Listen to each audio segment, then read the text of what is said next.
Welcome back to the Malted Man Cave. I'm Keith. I'm Dave. Tonight we're going to be reviewing a whiskey from the Highlands.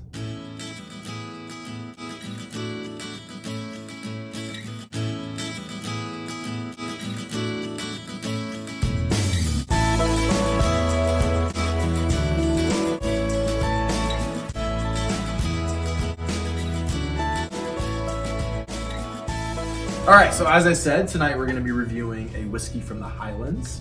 I don't think we've reviewed any Old Pulteney, and I don't think I've shared any Old Pulteney with you yet. No, the name has not rung for me, so I've never had one. So I have Old Pulteney 12, 21, and the 17. And the 17 and the 21, unfortunately, are no longer, they're discontinued, which is kind of a reason why I wanted to get this rarity review out. You can still be able to pick it up for a while. But, exclusive. But it is no longer officially being produced. Too bad for you. So, Old Pulteney used to be the most northerly distillery on the mainland of Scotland, but is actually replaced by Wolfburn. So I'm sure Old Pulteney was pretty salty about it. I'm sure Old Pulteney was pretty salty about that. Because now they can no longer have that fun fact in their distillery profile. Yeah. Speaking of salty, I didn't plan this at all. This is a very, very salty dram. Old Pulteney is known for being a coastal distillery. In fact, if you even look at it, like it's called, I think it's even called the Maritime Malt. Let me see if it says that. I know I've seen that said. It's got the waves on the bottle. On other, it's got the seagull. It's got a ship right there. I think on the main tin. It's back there. And actually, for you geeks out there, we'll show you where Wick is at. Wick, which is where the city where Old Pulteney is, right there. So you can see how northerly it is. That is northerly. I think Wolfburn is somewhere up here now. I think. Don't quote me. But yeah, so very, very briny, coastal, maritime dram. Which, I don't know, when your pre-video dram, did you get some salty notes at all? I did, but I just said salty. Yeah. Any more fun facts about this? It comes in at 46% ABV, so check. Unfortunately, I think there might be some color added. It doesn't distinguish it, so we have to assume.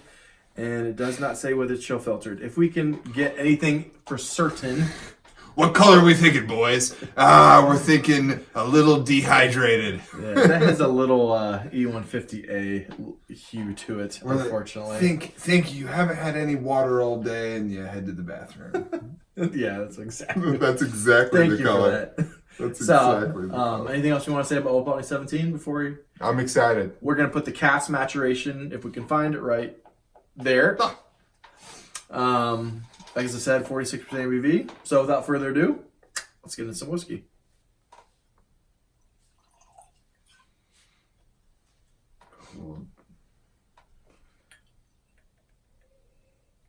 So bright. All right, what do you got on the nose? So salty right off the bat. You can smell it in the air. So salty. I put ivory soap. A lot of floral notes. I read it on the bottle, floral, so I was just thinking ivory soap reminds me of it.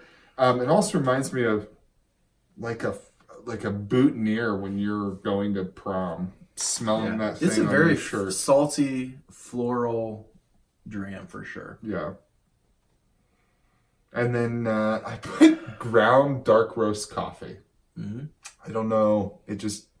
I can see a little bit of coffee in there. And I'm pretty sure there is, as we said before, that we put down in our comments. I know there's some sherry maturation in this. There you go. I think it's a little bit of both sherry and bourbon, but don't quote me. And then some Rocky Road ice cream. It reminds me of a little bit of there's a nuttiness that I totally get from the Rocky Road. And then marshmallow. Yeah, the creamy, Yep. Yeah. I did not get that before. I definitely can pick it out, whether it's psychosomatic or not. Psychosomatic. I feel like I smell it. You do smell it. Rocky Road's delicious. Anything else you get? No, how about you, man?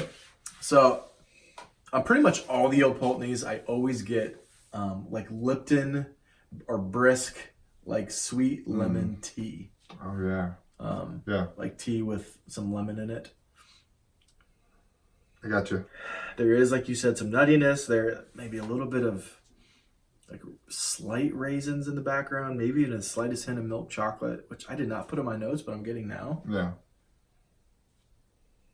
What is it? There's something in there that I cannot. I felt the same way, man. I don't even know what it is to even describe it. It reminds me of a memory. Reminds me of something. A little bit of orange sherbet ice cream. A little bit of orange in there. A little bit of lemon. Like I said, take that from me. Did you put that down? This guy. I'm stealing his notes. There's a strategy to writing our Someone notes. writes the notes on the board first. Someone writes on it second. You're implying that there's a board. Oh, that's right. We don't have a notes board. Sorry, Tom. No notes board. No. No, nothing to see here. Oh, man, that's good. Cashews. Again, nuttiness. Yeah. Marzipan. There's kind of like a manufactured, like processed sweetness Yeah. to it. Yeah. Yeah. Some kind of confectionery. The Rocky Road, man. That's actually... Go on the journey. Yeah. Go on the It's journey. there. Good job, David. All right, what do you got on the palate? Kind of what you were talking about, the orange sherbet, the orange. I put a creamsicle down. I literally taste like all those delicious notes that we talked about, and then you like threw like a cube of salt, and it just is dissolving. I was just gonna say Much salt. I love saltiness, so Yeah. it doesn't. I like You it. take a dreamsicle and you dip it into salt, and then and you start licking it. Nutty ice cream, Rocky Road. I wrote it. It's a very creaminess. That salt. It's almost like a brine. Like it just coats your. And then I put vanilla soy milk. If you dumped a bunch of salt into some soy milk, vanilla soy milk. You know, I think it's more to do with the way that it feels in my mouth. And then the floral is strong too. So strong. Yeah. All right. Again, orange sherbet, lemon, brisk tea, honey in there. It definitely like into the finish and on the palate. It's like, you know, you had tea with like honey in it, and it's like coating black tea and honey. Slightest bit of. Is there chocolate in there? Yeah, because it's Rocky Road. For sure. People are like, Rocky Road, what is that? Cashews, marzipan, orange flavored saltwater taffy. Yeah, I saw that note on the non-existent board, and I was like, man, he's so right. Yeah. Yeah. And then a little bit of brackish water. Brackish. Brackish, brinish, brinish? Briny? Brackish, briny water. Briny water. Lurking behind all those delicious floral and sweet notes, there's this all-encompassing brackish and briny water. Dude, we're Maybe listening a little fish. We're listening to The Voyage of the Dawn Treader on Books on Tape or on a CD or whatever in the car, and got to the part in the story. There's a part in the story where they go to this island where your dreams come true, but it's like your nightmares come true. And I think I've read a lot of C.S. Lewis. I don't think I've ever read that one. Yeah, it's like it's an island where it's just complete darkness, and and my kids are like in the back. They're like, and the darkness was coming over the bar. Have you heard of a show called The Dark? One of my clients was telling me that it was an amazing show. It's called The Dark. No, I'll have to look it up.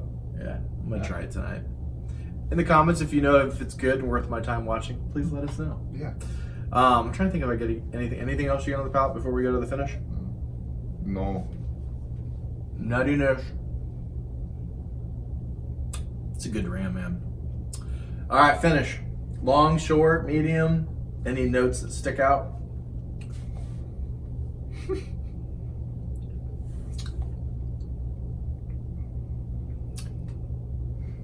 Salty.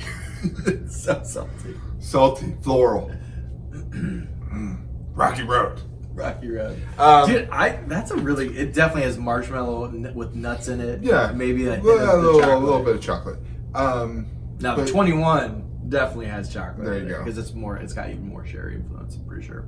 But yeah, this one, I think it's fairly medium to long finish. It is a very complicated finish. It's salty. It's got this light floral notes that stay with you, and then it's still got I think it's also to the I want to say acidity of coffee, like that kind of like a black coffee, that feeling on your tongue. It's not acidity of coffee, but I know what you're saying. Yeah. You're right. It does taste a little hotter than 46% ABV. He said that off camera. Yeah. It's pretty harsh on the tongue. Yeah. Not like a bad. It's a ride. It's a good whiskey. I just noticed it. So I would say it's a medium finish. It's not short. It's not like crazy long. It definitely comes in there with salt, then a little heat, pepperiness almost. Then you get floral, orange saltwater taffy, a little bit like the honey, the cashews, maybe a little bit of lemon and orange sherbet with the slightest hint of chocolate, and then again all the brackish, maybe like a boathouse almost with some like just salty water lingering in the air. Pretty good dram. Malted Man Cave, Mark, out of 100, what are you going to give this? I'm going to give it, I think it's fantastic, and it's discontinued, so I can give it whatever I want. I am going to say it is a strong 89. 89? 89. I'm at 88 out of 100. 88. Yep. Good stuff. I didn't think I was going to like it, and I think that's why I gave it a couple extra points. Yeah? Because I liked it. It's really complex. I love like the briny notes along with it. I'm sad that it's gone. Yeah. The 21 is really special. Yeah. I wonder how long a run would go for. Like, how long has this been in production? That's a good question. We can look it up and put it right. I'll make it there. Jump. There it is. And if you know in the comments, please let us know. All you whiskey geeks out there that know times know more. Think about somebody's probably sometimes. loved this for forever. A lot of people love Old Pulteney 17, Yeah. and many people say that they like it better than Old Pulteney 21. Yeah. Which I do not agree with. I really like Old Pulteney 17, but I really like Old Pulteney 21. So I wish I could go along with the flow, but I'm not going to because I like the 21 better. I like the heavier sherry. The squeaky influence. wheel gets the grease. So, 88, 89 out of 100. 89. Malted Man Cave approves. Definitely approved. Question of the night. Oh, man. I was talking to Dave. I'm like, dude, I'm getting worried. And what was I worried about? China. Hong Kong. Yeah. It's getting weird. I was telling him, there's one part of me that, I want to support democracy. I want to help them. They're like flying our flag and like singing our national anthem. But then there's the other part of me. It's like, I don't want to go to war with China. I don't want to do it.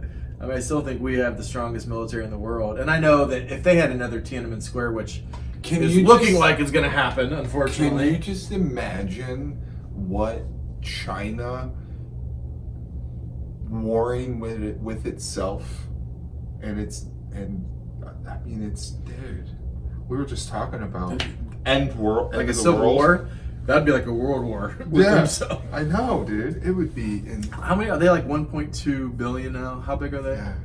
1.3, 1.4 billion. But I mean, you're talking about so much population within range of people with.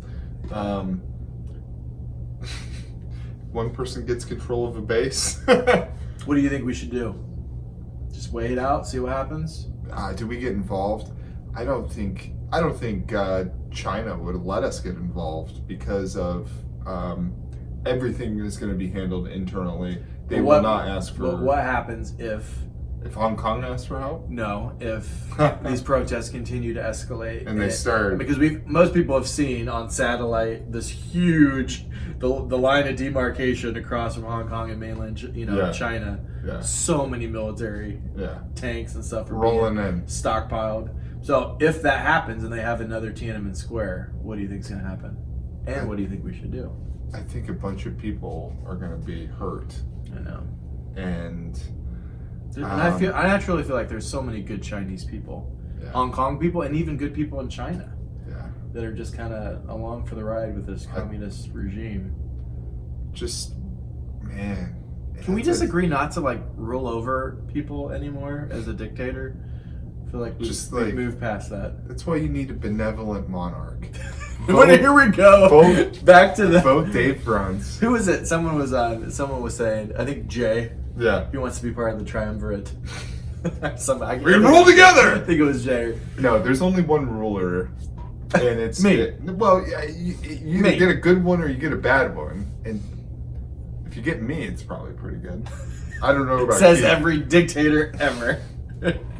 Castro said that. Mao Zedong. Some people they were Stalin, Lenin.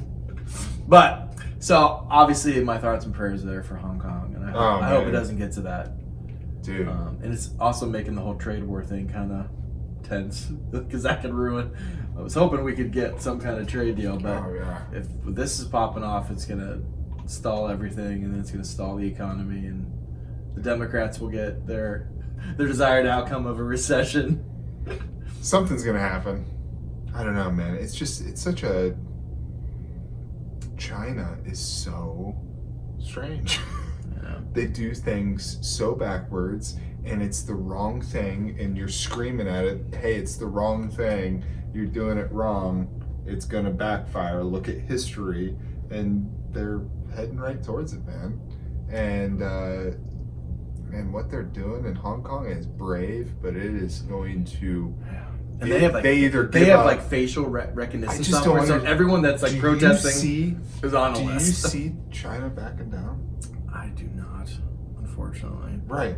That's why I'm scared. The only answer is the protesters back down. That's the only answer where people don't get hurt. So they're literally choosing, at some point, China's going to... Have you seen the picture of Tiananmen Square with all the bodies that are run over? Yeah. Oh, dude. So sad. And that's just like, yeah. So, we will be watching and waiting and hoping that nothing comes of it. Hopefully it de-escalates itself and China honors the agreement, what was it, in the 80s, that they agreed to let them be autonomous from the communists as a part of the deal of Great Britain releasing Hong Kong to them, right? Right. Anyways, we shall see. Sorry to be party poopers. Ruin the... Tell us what you think about it. Tell us what you think. What should we do? What should we hope for? Are they right? Is China right? Are we wrong? Yeah. So, thank you guys as always for joining. Please like, subscribe, leave us a question of the night, something you want us to banter about, another depressing topic about the upcoming impending World War III. Just kidding. But you and I can enlist together. Dude, my back's too screwed up. But as always, Scotch is king. But bourbon is best.